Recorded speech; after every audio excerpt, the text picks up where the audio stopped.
In front of both teams were robots that Eggman had summoned to guard Grand Metropolis. There are so many bad robots, Cream gasped. Yeah, Lavinia added, agreeing with the young rabbit. They're even blocking our way. What should we do? Big asked. Simple, Knuckles answered. We'll take them all on. Right, Sonic replied. Let's go get them. With that being said, Team Sonic and Team Rose charged at Eggman's robots and took them out one by one. Cream saw the two robots approaching both her and her pet chow Cheese. She then looked at him and said, Get 'em, Cheese! Her pet obeyed and punched the robots, causing them to fall and break down. During this time, Sonic saw three robots staring at him. He turned to his girlfriend and said, Shall we, Amy? Seemingly getting the idea, she looked at her boyfriend with a smirk and said, We shall, Sonic, Amy answered. She took out her Pico Pico hammer and used it to launch the blue hedgehog, who had just curled up into a ball. At the robots, once he was launched, he performed his horning attacks on them, resulting in demolishment of the machines. Once she saw the two robots marching towards her, Cosmo summoned thorns and weeds to capture them. Tails, Big, she called. It's your turn. You got it, Tails said. Okie dokie, Big replied. Tails then spun around, allowing his twin tails to act like a buzzsaw. This resulted in one of the robots breaking down. During this time, Big took out his big fishing pole and launched it onto the second robot. The hook was caught on with its pointy metallic nose, so when Big reeled in his fishing rod back to him, its head came right off. Knuckles and Lavinia saw the four robots making a beeline towards them.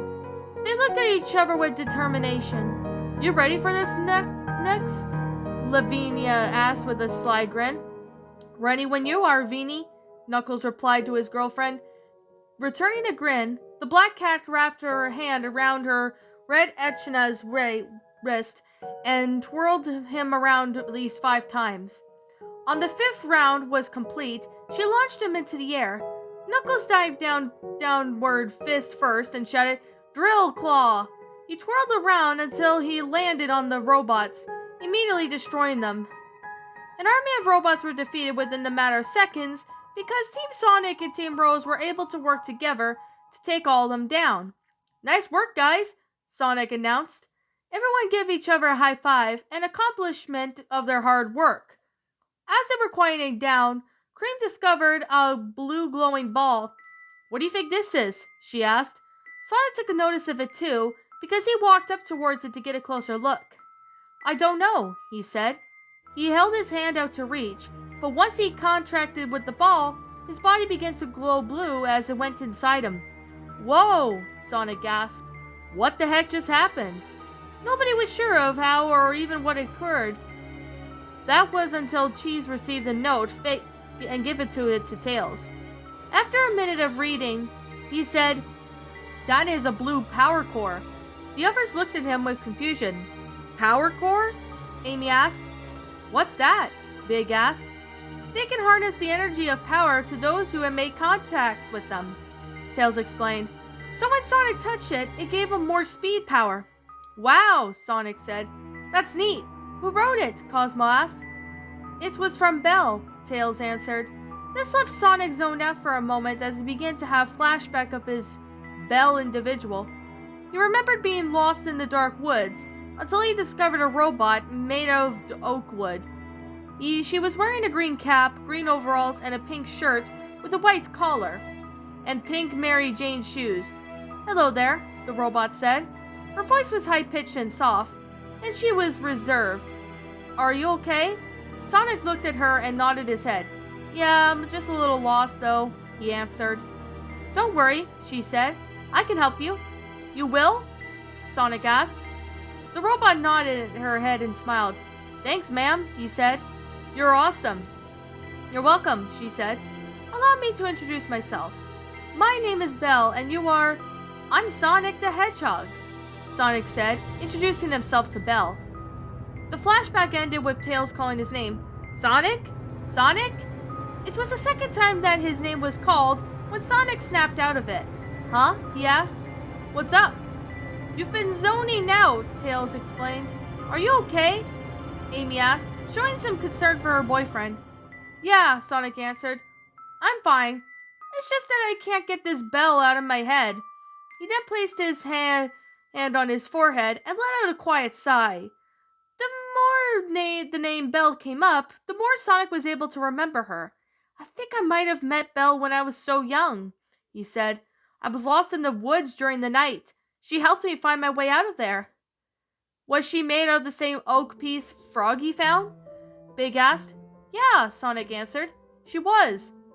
Then you do know who Belle is, Cosmo added. Exactly, Sonic replied. But I'm still not sure. The blue hedgehog turned his head right around to see a yellow glowing ball. Hey, look at this, he said. It's another power core.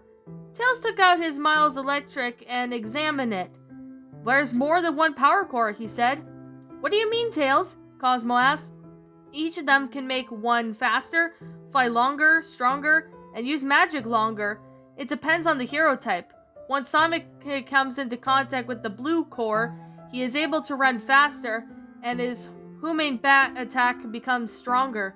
So once me and Cream came into contact with the yellow one, we'll be able to fly longer.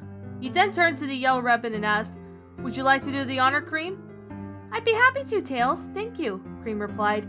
She walked up to the power core and then reached it with her hand to touch it. Suddenly it went inside her body and glowed yellow. She then flapped her ears and flew from the ground. The longer she flapped her ears, the longer she was able to fly. Oh my goodness! Cream gasped.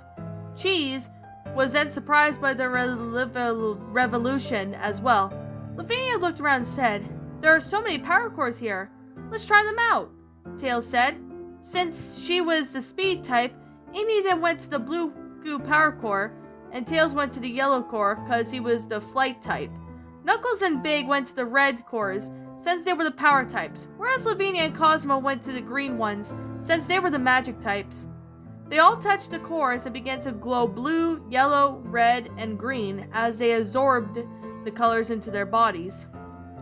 Wow, Lavinia said. I can feel the magic increasing inside me.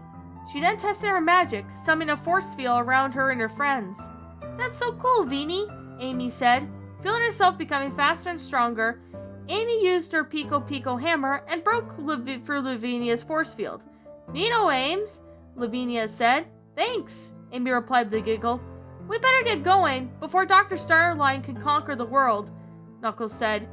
You are right, Knuckles, Sonic said. Let's get moving. But they stopped in their tracks when they saw a light blue transparent road in front of them. What's that? Cream asked. I'm not sure, Tails said. Maybe we should check it out, Sonic said. I'll go, Big insisted. The purple cat walked on top of the road, but he picked up the speed when he learned the path was making him run. Wow, he said. Look how fast we can run, Froggy. The others were surprised by Big's running on top of the roadway that they decided to catch up with him. Come on, guys, Sonic said. Let's go. They ran on top of the road and began to run faster than before. Wow, Cheese, Cream said. We can run fast now. I could finally keep up with Sonic, Tails said. Me too, Lavinia joined in. They ran on the roadway as they zipped through the grand metropolis. Meanwhile, back in Eggman's base, Dr. Eggman had just discovered that his army of robots were destroyed by Team Sonic and Team Rose. Arrgh, no, no, no, he shouted. Not my precious babies.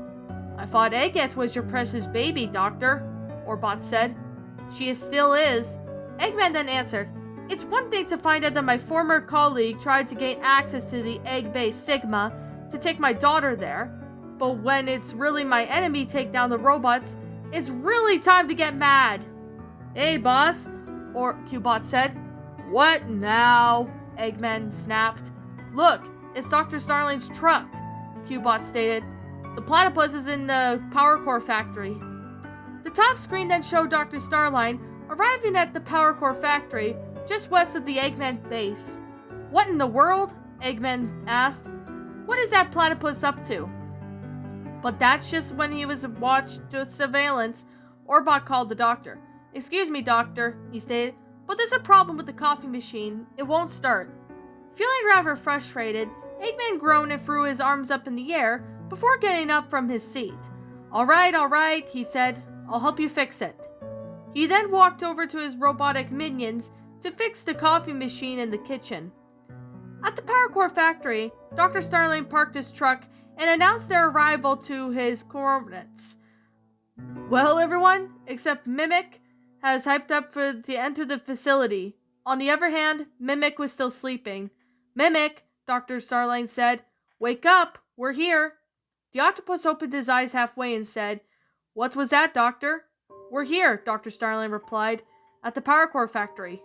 It's about time, Mimic yawned, feeling rough and stretching his arms. Hurry up, would ya, Slowpoke, Ruff said, as he and his brother Tumble began to jump out of the back of the truck. Mimic rolled his eyes and mumbled, Note to self, these two have to go the next time they get on my bad side.